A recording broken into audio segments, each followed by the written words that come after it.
Bonjour les amis, j'espère que vous allez bien. Je suis Pascal Tréfingui.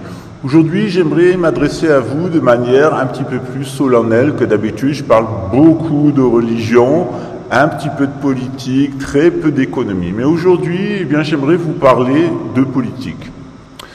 Hier, j'ai fait une vidéo où je vous invite à suivre une ligne royaliste de la démocratie royale française, qui est la synarchie, qui invite à participer à toutes les élections locales, à s'investir politiquement, syndicalement, associativement au niveau local. Donc soyez des citoyens actifs. Je suis un fervent défenseur de la démocratie directe, celle qui permet à toutes les personnes de s'exprimer, et ensuite le roi et la noblesse de regarder en accord avec la morale religieuse ce qui est conforme à la morale religieuse et ce qui est conforme à l'intérêt commun. En ce moment, en France, nous vivons une tension extrêmement dangereuse entre l'extrême droite et l'extrême gauche. Vous savez que la France ne peut pas être gouvernée aux extrêmes.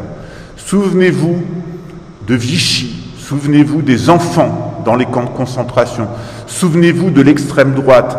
Rappelez-vous, il y a encore quelques semaines, ces néo-nazis qui faisaient le salut hitlérien en criant « Europe, jeunesse, révolution », en appelant à la guerre civile et à une espèce de catastrophe générale comme celle qui a conduit au nazisme. C'est avec ce genre de personnes que le nazisme s'est installé en Allemagne, et regardez, hélas, ce qu'il en a coûté à l'Allemagne, les millions de morts du côté de toutes les communautés, que ce soit de la communauté allemande de souche ou les communautés de migrants, et à l'intérieur de la communauté allemande, les homosexuels, les francs-maçons, les professeurs, les communistes, les socialistes, etc. Tous ceux qui n'étaient pas contre cette dictature Europe, jeunesse et révolution du GUD et de ses filiales d'extrême droite.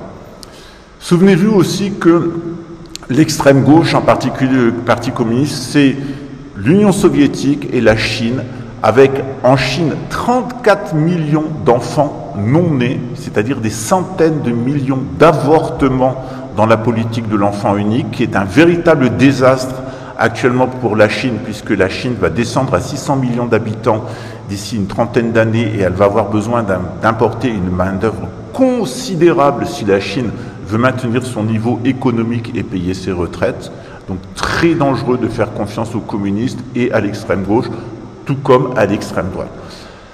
Ma politique, c'est de m'opposer à ce qui est très dangereux pour la France. Et ce qui est très dangereux pour la France actuellement, c'est de continuer dans la politique actuelle de l'OTAN, mais aussi d'aller à l'extrême droite et à l'extrême gauche. Et si véritablement vous voulez voter, une seule solution s'impose à vous: votez les Républicains.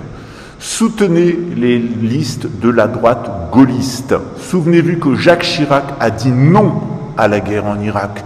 Souvenez-vous que la France avait une politique arabe. Souvenez-vous de tout le positif de l'époque du gaullisme, que ce soit en 1946, lorsque De Gaulle était le chef du gouvernement provisoire, ce qui a mené la sécurité sociale pour tous, les congés payés, les retraites, et les grandes entreprises françaises qui ont apporté à la France de la prospérité, de la richesse, du plein emploi, et ont permis de reconstruire notre pays. Le général de Gaulle a véritablement, avec les résistants, notamment communistes, en 1946, sauvé la France de l'occupation américaine. On ne peut pas laisser l'extrême droite, mais on ne peut pas laisser non plus l'extrême gauche, on ne peut pas laisser non plus l'OTAN avec Emmanuel Macron prendre le contrôle de notre destin. Soutenez les listes, les Républicains. J'ai moi-même été membre en tant qu'étudiant de l'UNI, l'Union nationale interuniversitaire, qui est un syndicat étudiant gaulliste créé par des proches du général de Gaulle. Pensez à l'appel du 18 juin où il a été demandé à la France un sursaut pour faire barrage aussi bien à Staline, c'est-à-dire aux communistes à l'extrême gauche, qu'à Hitler, c'est-à-dire l'extrême droite avec le nazisme. C'est dans cet esprit, dans cette philosophie que nous devons rester unis en tant que Français et reconnaître les mérites du général de Gaulle pour ce qu'il a fait pour notre pays et cette parenthèse qu'il nous a offert. Il est encore temps de soutenir le LR. Dans le cadre de cette montée de l'extrême droite, de ces gens qui incitent à la guerre civile en France, eh bien, j'ai décidé de porter plainte auprès du parquet antiterroriste de Paris, de la police fédérale ici au Brésil, et de porter plainte à Tel Aviv auprès des autorités israéliennes contre Jean-Marc de Parnay, qui se fait appeler Jim le Veilleur, pour avoir tenu, et la même chose d'ailleurs au parquet de Rabat, puisque le palais est directement à diligenter une enquête sur cet individu. Si vous voulez vous joindre à ma plainte et me soutenir financièrement dans cette plainte, vous pouvez le faire. Donc vous allez voir à la suite ce que dit ce monsieur. Il appelle à l'égorgement au couteau des forces de l'ordre françaises, en particulier des militaires, et il appelle les Arabes de France, Algériens et Marocains, dont il dit des choses extrêmement désagréables, à nourrir des activités terroristes. Il nous dit aussi que l'État d'Israël sera détruit et il fait part, en plus de son antisémitisme habituel, d'un antisionisme virulent, sans tenir compte d'ailleurs qu'un de ses mentors, Alain Soral, est directement lié avec la secte luciférienne Shabbat Lubavitch, qui vit en marge du judaïsme et qui a créé les difficultés que l'on connaît, ici avec Jair Bolsonaro, tentative de coup d'État, aux États-Unis avec Donald Trump, tentative de coup d'État, le coup de force de Netanyahou à Gaza, et évidemment qui a noué cette secte un pacte faustien avec Vladimir Poutine, qui n'a voulu aucune solution durable pour l'Ukraine, en acceptant tout simplement que l'OTAN puisse se retrouver aux portes de la Russie pour la sécurité de l'Union européenne et en règle générale du monde occidental, face à quelqu'un, Vladimir Poutine, qui est la marionnette d'une secte d'extrême droite ultra-religieuse et messianiste, comme Alain Soral et comme Jean-Marc de Parnay, qui est la secte Shabbat Lubavitch.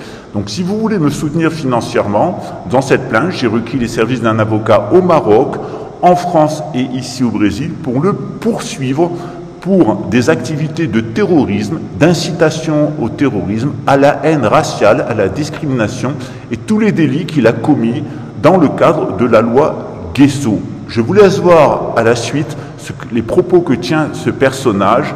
Une fois de plus, la tradition de France, c'est la tradition de la démocratie royale. Les Français avaient, pendant tout le temps de l'Ancien Régime, mais on peut améliorer tout ça, à travers les chartes, les corporations, les droits, les gens de métier, à travers la noblesse, à travers le clergé, un ensemble de devoirs qui permettaient à tous les Français de s'exprimer, notamment en cas de crise, de se rassembler dans les États généraux du royaume. C'est à cet esprit des États généraux du royaume que je vous invite, puisque en tant que Français, nous pouvons nous mettre autour de la table sans violence pour trouver un retour au calme et un chemin pour notre pays. À chaque fois que nous avons laissé l'extrême droite ou l'extrême gauche prendre le contrôle de notre pays, cela était une catastrophe. C'est vrai en 1789, où l'extrême droite républicaine, ce qui est actuellement le Rassemblement national, a provoqué la Révolution française, et puis ensuite avec la terreur en 1791, puisque c'est cette fois-ci l'extrême gauche qui allait devenir le communisme, qui a créé la terreur avec le génocide des Vendéens, tous ces massacres, puis les guerres d'empire avec cette politique impériale, non seulement en Europe, mais avec le grand et vaste mouvement de la colonisation. Je vous invite à me suivre dans cette croisade pour rétablir la tradition de France, parce que chacun est bienvenu en France, pourvu qu'il puisse y pratiquer en paix et en sincérité sa propre religion, tout en respectant les spécificités de notre royaume. Notre royaume n'est pas un royaume de la guerre civile, il est un royaume de la guerre, il est un royaume de la paix civile, de l'amour, de la concorde entre les sujets du roi, entre les différentes croyances et avec une régulation de l'économie au service de tous, ce qui avait été permis par l'institution du Louis d'Or.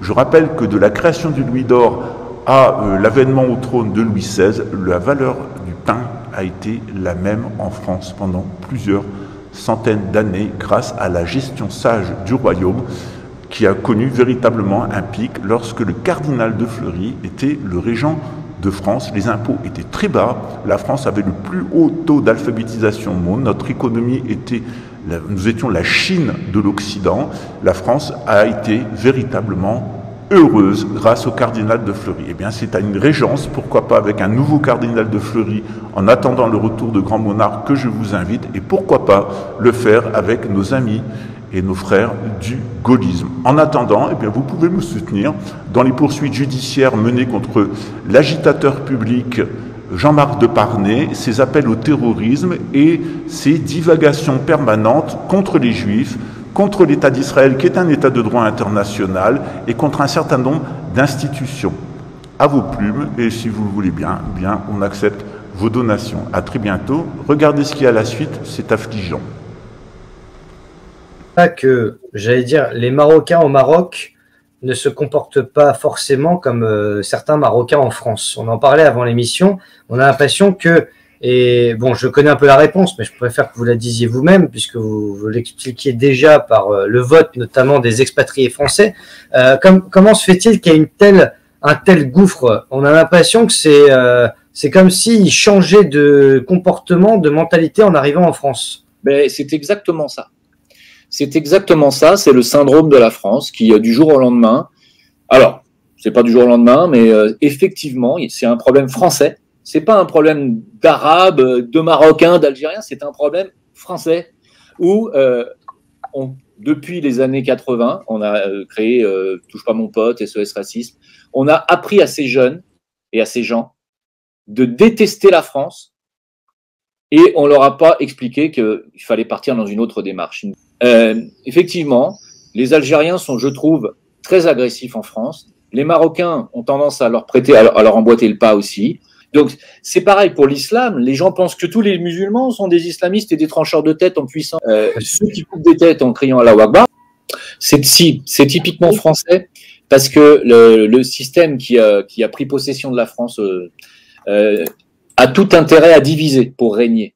Et donc, ils font tout pour diviser les communautés et créer du communautarisme. Plus il va y avoir de communautés de communautarisme, et moins il y aura d'unité nationale. Donc, le but étant de tuer l'unité et l'identité nationale, et donc toute idée de peuple, le but étant de tuer l'identité nationale, il crée du communautarisme et donc de la division. C'est toujours fomenté par les mêmes, hein, les Attali, les Zemmour, regardez, hein, voilà. C'est eux qui veulent la division. Ben non, mais on voit bien qu'on est en train de sombrer dans une dictature. Les gens ne s'en rendent pas compte.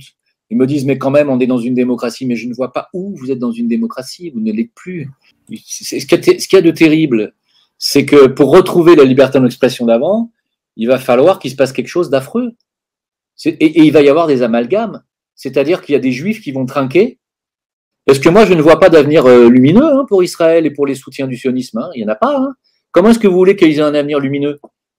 Alors, non mais comment ça peut bien se passer? Moi, je pose la question. Tiens, c'est une question que je pose. J'ai pas la réponse. Mais comment voulez-vous que ça se passe bien? Parce qu'en plus, c'est 20 millions de musulmans, 15 millions de musulmans. Même si on n'a que 5, c'est énorme. Admettons que sur les 5 millions de musulmans, il y en ait 1% qui soient radicalisés. Ça fait quand même du people. Ça fait 50 000 mecs qui sont prêts à égorger tout le monde. 1% sur 5 millions. Donc, est-ce que vous imaginez si c'était le cas? Quand on dit que tous les musulmans sont potentiellement dangereux, est-ce que vous imaginez si tous les musulmans se mettaient d'un coup à en vouloir aux sionistes et aux juifs de France, s'il y avait vraiment une révolution, pas une guerre civile, une révolution. Alors, quelle est la différence d'après vous? La guerre civile, c'est les communautés entre elles. La révolution, c'est le peuple uni contre les élites. C'est pas du tout la même chose. S'il y avait Alors, la révolution, elle se passerait comment? De quelle manière? Une union par exemple, pourquoi pas, tiens, des musulmans de France avec le reste de la France, ça serait bien d'ailleurs. J'appelle d'ailleurs moi-même personnellement les musulmans à aider, à faire le ménage, une vraie union, une réunion des Français, voilà, autour d'un idéal, du drapeau, de la nation, de l'histoire de France, de sa culture, et puis qui dirait stop à ce massacre et qui irait chercher à Matignon, à l'Élysée, qui irait bloquer avec les agriculteurs qui sont prêts et qui n'attendent que ça. Je sais pas, avec des bagnoles, bloquer les rues, bloquer l'Élysée, empêcher les bagnoles de flics de passer avec les autopompes, etc. Prendre l'Élysée. Vous n'avez pas besoin d'être nombreux, hein. Vous savez, 50 000 personnes, vous la faites la révolution, même moins. C'est pas très très compliqué. Le problème de l'histoire des Gilets jaunes, c'est que c'était pas à la base un mouvement révolutionnaire du tout et qu'ils étaient absolument pas, ils étaient pas organisés. Pour être organisé, il faut une organisation, ça veut dire des meneurs. Or, là, il n'y en avait pas dans les Gilets jaunes. Et aujourd'hui, en France, avec le système maintenant de traçage, rien qu'avec les téléphones portables, comment voulez-vous qu'il y ait des meneurs? Les mecs se font arrêter tout de suite, ils vont en tôle. Donc, c'est ce que je disais à des amis qui me disaient, il faudrait faire la révolution, comme je viens de dire tout à l'heure, en prenant Matignon, bloquant les rues. J'ai dit, vous allez faire comment concrètement? Avec des talkie-walkie? Alors, d'abord, c'est pas que c'est une solution, c'est que c'est une priorité, c'est une des priorités. C'est indispensable. C'est pas une solution, c'est qu'il faut d'abord sortir de là. Ensuite, il y a une chose qui pourrait mettre fin tout de suite à la mafia, enfin à l'élite actuelle, c'est que la police, les forces de l'ordre se rangent du côté du peuple. C'est la seule chose. Si demain ils sont du côté des manifestants, c'est fini. On n'en parle même pas de révolution, c'est fini. Et ça, c'est un gros problème parce que le peuple de France aujourd'hui se heurte lui-même à sa propre police. C'est hallucinant, quoi. Donc on a une police qui est vraiment devenue anti-française. C'est affreux, mais c'est pour ça que je dis que c'est mort. Vous voyez, parce que quand il n'y a pas les forces de l'ordre du côté du peuple, c'est mort. Regardez le coup d'État qu'il y a eu en Turquie en 2000, il n'y a pas très longtemps, c'était en 2016 ou 2017, je ne sais plus.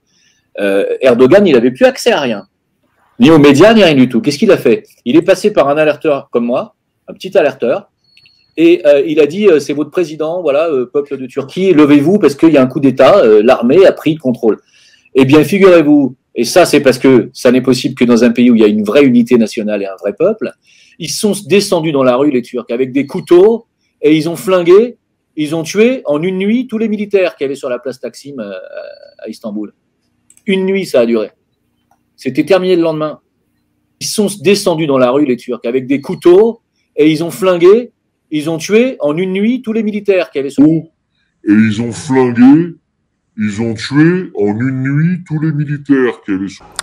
Merci pour votre attention, merci pour votre soutien. Je sais que vous êtes toujours là. Vous savez que c'est pas facile de défendre le grand monarque et de défendre la religion en France, de défendre la démocratie royale, mais elle redeviendra une réalité avec la nouvelle Église et avec la venue de notre souverain qui nous sera donné par la divine providence et, si ce n'est pas le cas, par la coutume de France. En attendant, j'espère que vous respecterez ces quelques consignes, c'est de toujours rester en paix les uns avec les autres. On ne détruit pas les bâtiments, on ne s'en prend pas aux institutions, on ne se prend pas aux gardiens de l'ordre, mais par contre, il y a des actions qui permettent de dénoncer les policiers, notamment d'extrême droite, qui sont impliqués dans le narcotrafic, dans la pédocriminalité et dans la corruption bancaire. Je l'ai fait moi-même à mes risques et périls, ce qui fait de moi un véritable alerteur